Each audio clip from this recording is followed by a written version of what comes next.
ma-receive nyo yan sa online, ganito yung itsura nyan. Ito yung packaging. Ito yung solar panel sa box na to. Yung second box, nandito yung ilaw. Pag didikit mo lang yung solar panel tsaka sa ilaw, may kasama siyang remote control. Yung dulo ng solar panel, female. Yung dulo ng floodlight, male. Pag didikit mo sila, pagkatapos may dikit, isuscrew mo tong lock na to para hindi siya maghiwalay, para hindi siya mabasa. 60 watts solar floodlight, 60 watts solar floodlight,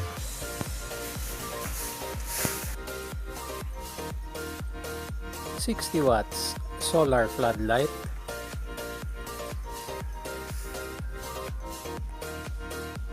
60 watts solar floodlight,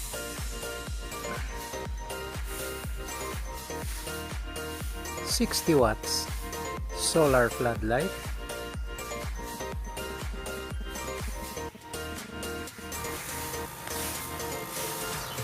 30 watts solar floodlight.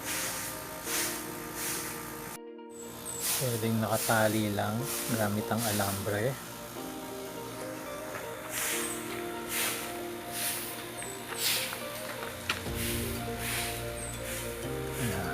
Mount na sa poste. Pwedeng naka-screw yung bracket.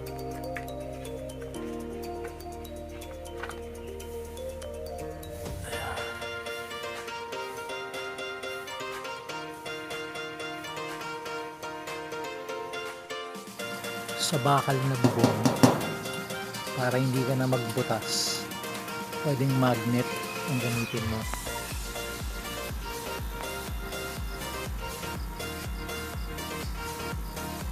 So, naglagay ako ng mga malalakas na magnet at nakadikit na yung bracket.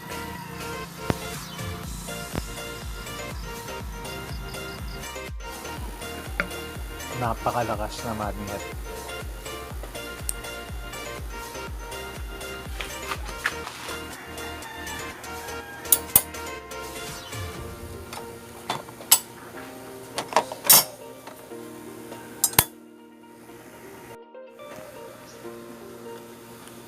Ilagay mo lang yung magnet sa bracket.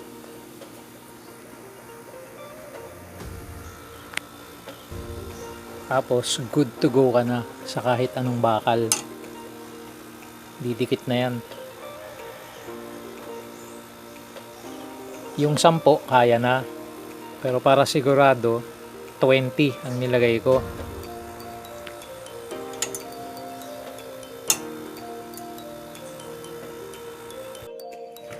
Nakapatong lang sa bubong mga solar panel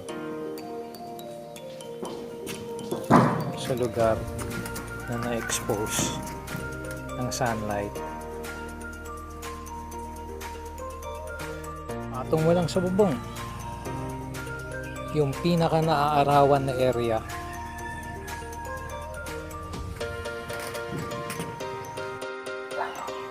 Dito sa amin, nasa kalagitnaan kami ng bukid at bundok.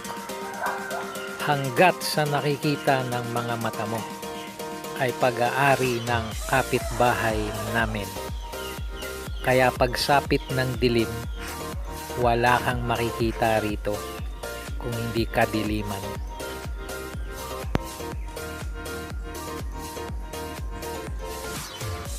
Siya kadilim pag walang ilaw. Ganito yung effect pagka may mga floodlights. Total darkness. Wala kang makita.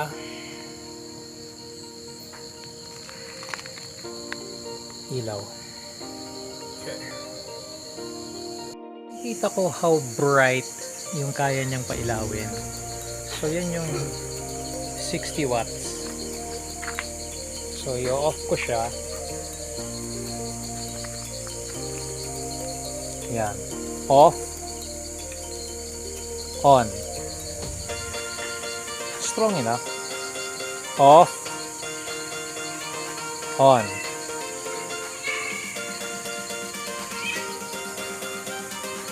Pang angle.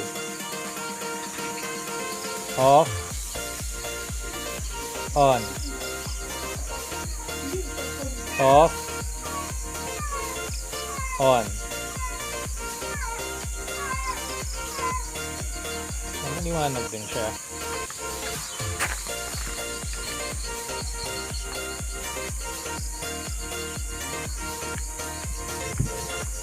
$60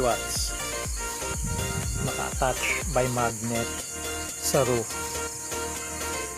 Ito naman yung sa backyard. Makita nyo yung comparison, ha. Naka-on,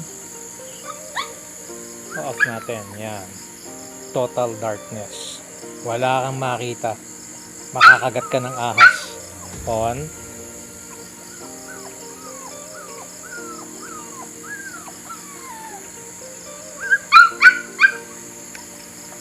Off. Naka-off. Naka-on. So, brightness, illumination wise, pwede na. Front yard namin, may nakatutok na 3 lights. So, i-off ko itong nasa porch. Ayan, kita nyo, dumilim. I-on ko siya, lumiwanag. I-off ko siya, dilim. Yan. Punta naman tayo dito.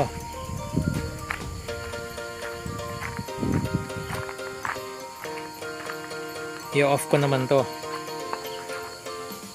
Ayan. Total darkness, wala kang makita. On. Ayan, may nakita ka na. Off. On. Kaya lang, bitin. So, kailangan niya ng suporta. Okay, so pupunta tayo dun sa kabila para maging dalawa siya. On natin yung 7. Ayan.